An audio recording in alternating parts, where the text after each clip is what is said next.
Assalamualaikum warahmatullahi wabarakatuh. Waalaikumsalam. Selamat datang di channel YouTube Alfijar Biologi. Nah, kali ini saya sudah bersama dengan panutan saya. Sedari lama saya pengen ketemu banget sama beliau ini. Beliau adalah Ibu Pun Listiani. Dulu saya pernah bertemu beliau pada saat saya ikut lomba FLS 2N tingkat kota tahun 2014. Waktu itu saya pernah masuk ke dalam headline koran. Di dalam koran itu ada 3 orang. Ada Ibu Pun Listiani, kemudian ada Bapak Wali Kota Bapak Irwansyah, sama satu lagi Bapak Edison Tahir. Dan alhamdulillah di 2023 saya bisa ketemu lagi sama Ibu Pun Listiani. Alhamdulillah. Nah, kalau dulu Bu Pun masih menjabat sebagai kepala sekolah, sekarang beliau udah ke jenjang lebih tinggi, teman-teman. Beliau sekarang udah menjadi ketua PGRI Provinsi Kepulauan Bangka Belitung, Bu ya. Iya. Oke, baik Bu, boleh perkenalan dulu biar teman-teman nih kenal nih dekat sama Ibu. Oke. Baik, Assalamualaikum warahmatullahi wabarakatuh.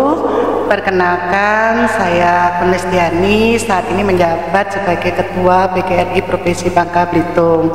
Sebelumnya saya menjadi abdi negara di 4 tempat, di 4 tempat.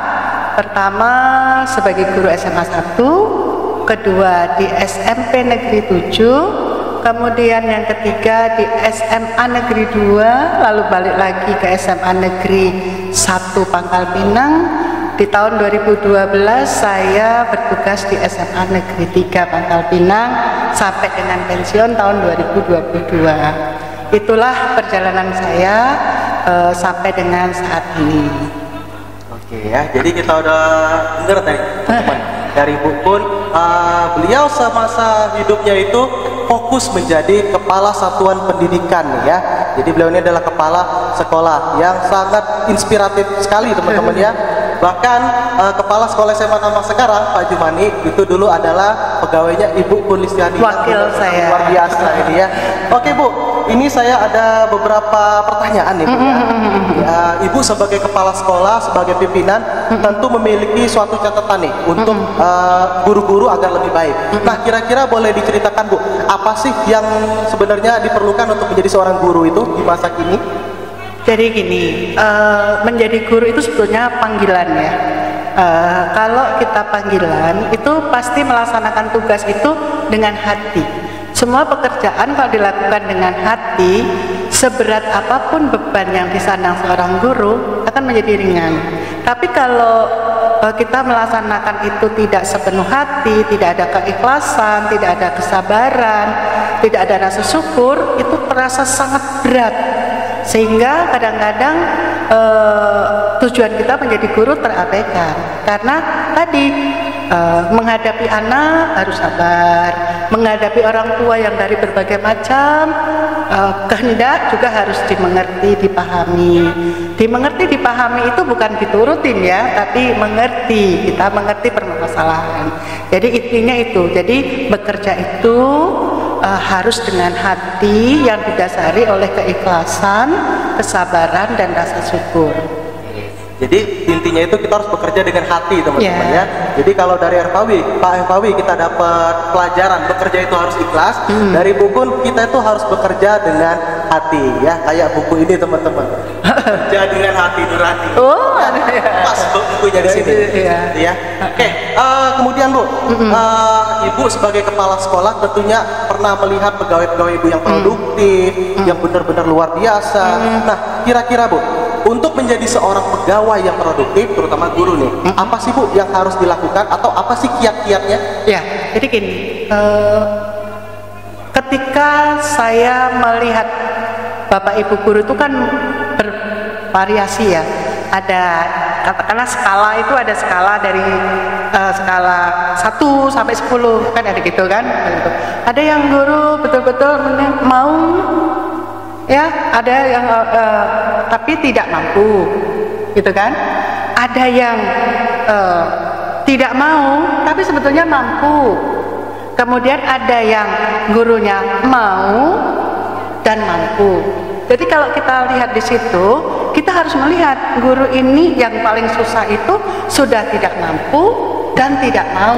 Nah, ini yang bagaimana memberi motivasi, dorongan supaya dia bisa berbuat.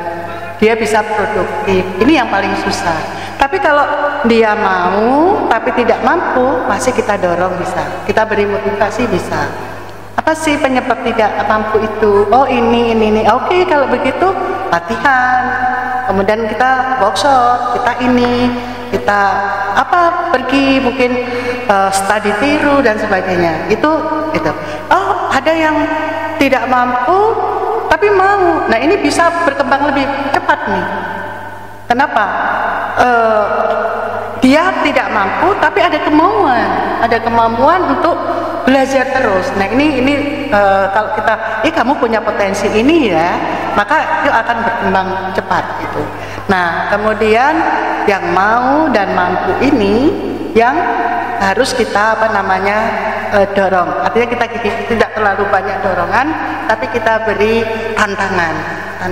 Kamu mampu, kamu sebetulnya mau, coba tantangan ini, maka akan. Jadi dengan sendirinya nanti akan tergerak hatinya untuk ya produktif, ya kreatif gitu, ya inovatif gitu. Jadi kita harus melihat itu. Jadi kita memberikan kesempatan. Jadi sebagai kepala sekolah kita memberikan kesempatan kepada teman-teman tadi untuk apa? Untuk sesuai dengan kapasitas itu. Kalau ini perlu dorongan sekian puluh persen, kita dorong sekian puluh persen. Kalau dia hanya sekitar 10% aja, ya kita berikan 10% itu. Begitu. Jadi kita melihat potensi yang seperti itu. Berarti kalau saya lihat tadi itu kita sebagai atasan ya, kepala sekolah itu harus pandai-pandai melihat potensi dari pegawai kita, teman-teman. Jadi kita harus mengintervensi apabila dia melakukan kesulitan dalam melakukan pekerjaan, itu harus dimotivasi. Entah itu diberikan workshop atau apapun yang dapat menunjang dia untuk produktif. Oke Bu, ini benar-benar luar biasa ya. Tadi soal kapasitas dan kapabilitas. Kita tahu semua Ibu ini udah lama banget berkecimpung di dalam dunia pendidikan dan berkecimpungnya ini dalam satuan pendidikan nih. Nah, kalau kita ngomong soal kapasitas dan kapabilitas, Ibu ini benar udah luar biasa ya.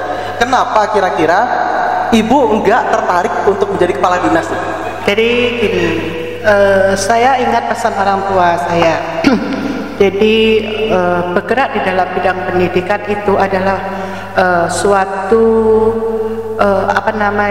suatu kegiatan, suatu perbuatan yang luar biasa.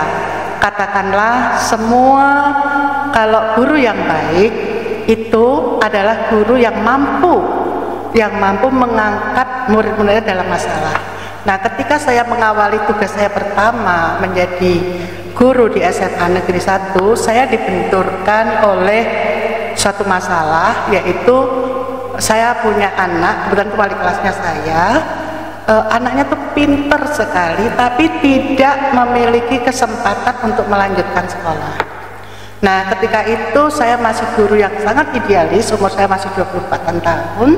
Itu saya langsung menyampaikan kepada anak tadi, saya tidak punya, karena untuk minta uang untuk beli formulir aja itu orang tuanya nggak beri. Anak saya perempuan, kemudian dia mau lebih baik anak perempuan itu menikah atau apa begitu, nggak usah melanjutkan. Tapi saya melihat anak ini nggak mau, jadi anak ini mau sekolah, tapi nggak ada duit, anak orang mampu nih, tidak punya duit, orang tuanya nggak memberi untuk beli formulir saat itu.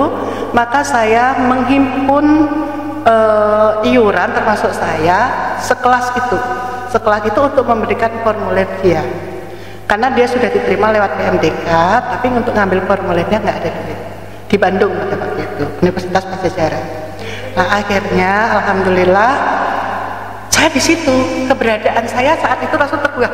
Oh, ini mungkin panggilan saya bisa mengangkat anak ini sehingga kuliah bukan dengan biaya saya, tidak, saya juga baru belajar itu, tetapi dengan gotong royong teman-teman yang peduli.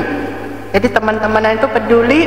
Kemudian saya bilang, kalau kamu nanti mau sukses, kamu sekolah yang benar, cari beasiswa, kamu tidak akan bergantung pada orang lain. Benar, dia cari beasiswa sampai tamat dan sekarang sudah kerja di Kementerian Kemendikbud. Nah, itu siswa yang kurang mampu Bu ya. Iya, ini siswa yang mampu, Tapi orang tuanya belum ya, mengizinkan. Nah, makanya saya bertentang sampai berselisih, tapi saya tetap kuat karena saya mungkin idealis dan saya begini. Ternyata setelah itu banyak anak-anak yang menginspirasi saya untuk saya kalau saya punya kemampuan untuk membantu secara ide, gagasan, pemikiran, saya akan bantu. Tidak harus dengan duit, tidak harus dengan duit.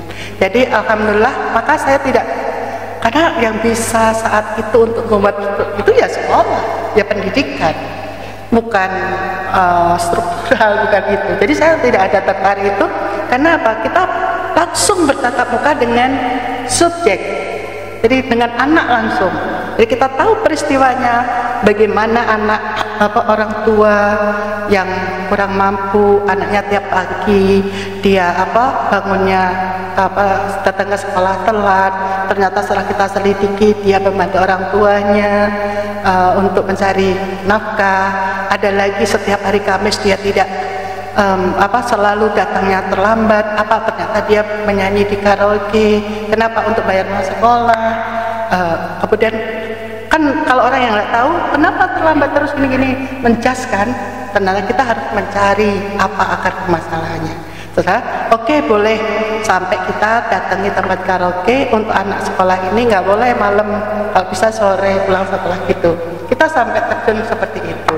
Jadi bagi saya mengentaskan suatu beban atau masalah itu kebahagiaan bagi saya. Jadi itu. Ya, jadi itu alasan Ibu Kun lebih memilih menjadi guru. Kepala sekolah ini adalah guru sebenarnya teman-teman yang diberi tugas tambahan. Jadi beliau ini pengen sekali membantu turun langsung siswa-siswa pembangun negeri ini. Ya, karena kalau di struktural itu kurang bisa membantu, kurang bisa berdampak lebih banyak.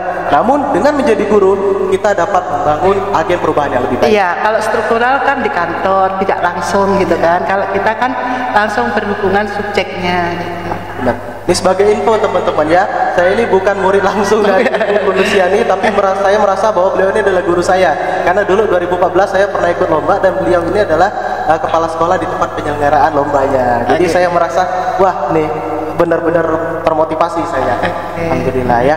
Oke Bu ya, terima kasih banyak atas waktunya. Sama-sama. Banyak udah mau bergabung di channel pribadi saya ini podcast. Salam untuk Bu Rosida. Iya Bu, terima kasih banyak.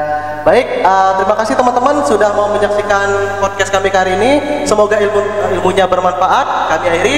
Wabillahi taufiq wal hidayah. Wassalamualaikum warahmatullahi wabarakatuh. Makasih.